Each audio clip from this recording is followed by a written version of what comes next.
Warning. Warning. The following game is rated M. The video in question can contain bad language, crude humor, sexual themes, and probably demonetization from the YouTube overlords. You have been warned.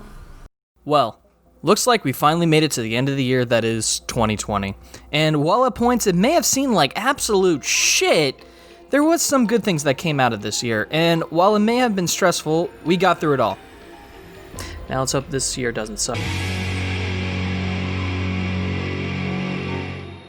So let's look at the last horror game in our lineup and end the year with Angels of Death.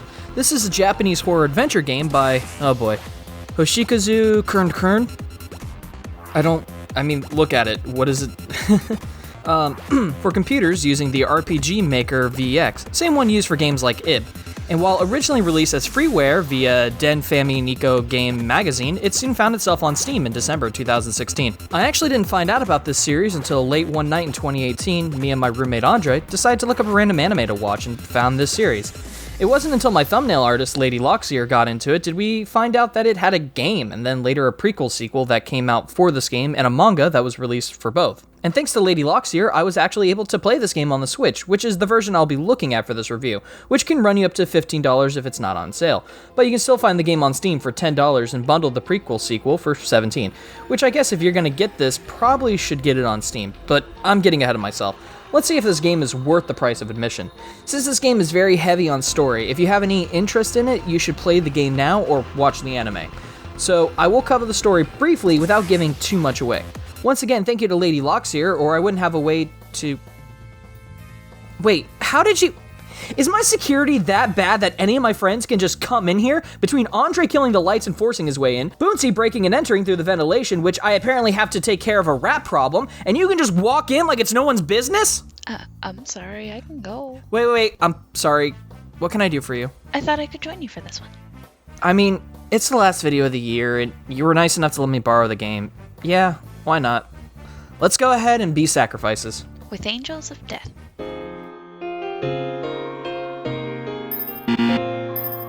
So the game begins with us waking in a room as 13-year-old Rachel Gardner, or Ray. The last thing she remembers was being in a hospital. After searching for her parents, she finds out that she isn't in a hospital at all. In fact, wherever she is, she's being monitored by someone, and that she's about to be part of some game. The game introduces puzzle-based mechanics, where you have to find an item in one room and use it in another to progress, while reading along with the narrative. Ray finds herself on the 7th basement floor, and after answering a series of questions, she takes the elevator that leads her to the 6th floor, where it looks like she's outside, or at least that's how this floor is designed to look. After she explores the area a bit, she is met with... Isaac motherfucking Foster, aka Zach. This dude is a serial killer covered in gauze that wields a heavy, near-indestructible scythe, which, after he appears like a true sociopath, he gives us a head start to run for our lives, which introduces another gameplay mechanic, insta-deaths. Consider we are mostly helpless 13-year-old girl, there's a lot of times in the game where it'll autosave and you have to react quick enough to certain things. Sometimes will be beginner traps and will end up with you getting a game over and boot you back to the title screen. Those are not usually my favorites when it comes to these types of games, but considering how they use it and that after each try, you get an idea of how to get past it, and the game is very forgiving with making you save before it does this sort of thing. After which she escapes Zach and makes it to the next floor. Here she finds Dr. Danny, who is the physician that was examining her before she woke up. He kind of just holds your hand through this floor as you make your way through. Shortly into exploring it, Danny asks that you help him find his glass eye, while he mentions about your eyes, or your peepers. Let me have those peepers. After going through his glass eyes and finding it, Dr. Danny pops it in and shows you his true nature, as he tries to get despair in Rachel's eyes, revealing that this is very much his floor. That is until Zach penetrates him by giving him the business end of his scythe. Kinky. Then Zach goes to kill Ray, but she shows no sign of fear or terror, or really any kind of emotion, but she has only one thing on her mind, and that's to die. That's a whole ass mood. After a proper response by Zach to this revelation, Zach makes a deal with her that he will kill her if she helps him get out of this place, provided that she doesn't look like a deadpan doll. Look, you little weirdo, I'm a grown-ass man, you understand? I'm not the type of guy that gets his jollies out of cutting up dolls. But since Zach left his floor, he broke the rules, and now he's a sacrifice like Ray, and the two try to make their way topside. Considering Zack wouldn't be able to make it on his own, given his level of intelligence, or lack thereof, the two make their way together through the other floors. The owners of these floors consist of Eddie, a gravedigger who wants nothing more than to kill Rachel, and Kathy, a sadistic bitch who treats the two as inmates and tries to pit them against each other. Finally, you have Gray, who is the blind priest who tries to cast judgment and sheds light on Ray and Zack's unorthodox relationship, which is when the game gets very preachy, no pun intended.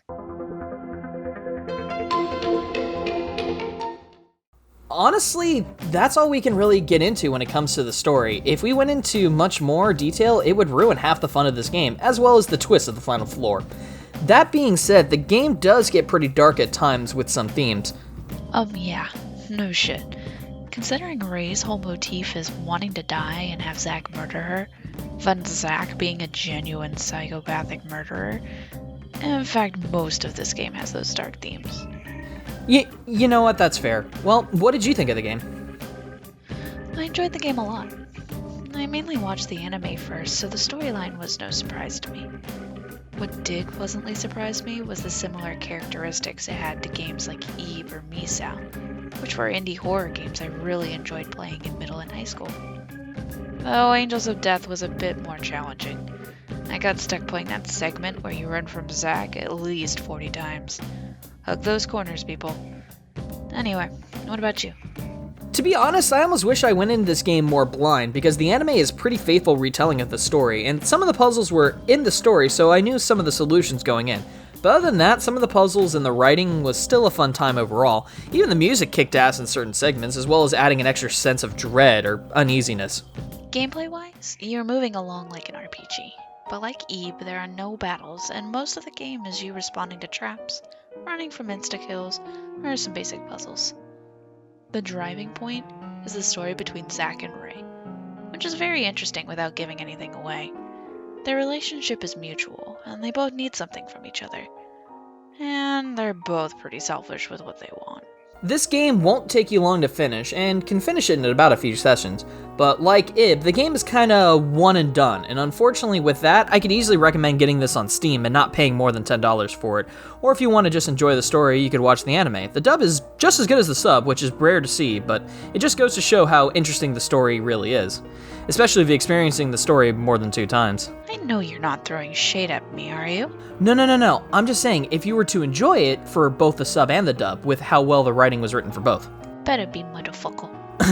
Well, anything else you would like to mention about this series? If you've become as invested as I have, there is also a smaller game for $7 that depicts the Gravekeeper Eddie's backstory. But I think that may be only on Steam for now, as well as a manga for both the main storyline and the backstories of Kathy, Gray, and Danny. I suggest checking them out, especially if you enjoyed a specific floor owner. Also, side note, Eddie did nothing wrong. One thing I want to mention before you go. Wait. Why am I Ray in the thumbnail? You know why. I swear, I'm just getting bullied now. Well, thanks again for being here, and hope you had fun with this one. So, you're doing Dragon Guard next, right? Actually, I do have something planned for this year, so I'll see what I can do. So, you're doing Dragon Guard next, right? I'll work on it. Look, I'll add it to the list. You better. Well, this may be the end of horror games, but I got another marathon planned, but before we get there, I'm gonna stop and look at one game in particular, since it's getting a re-release after 10 years, and that's Scott Pilgrim vs. the World, the game. And hey, you made it to the end, so maybe you liked the video? Or if not, tell me in the comment section below, and go ahead and make sure you tap that subscribe button and smack that bell to know when the next video will be out.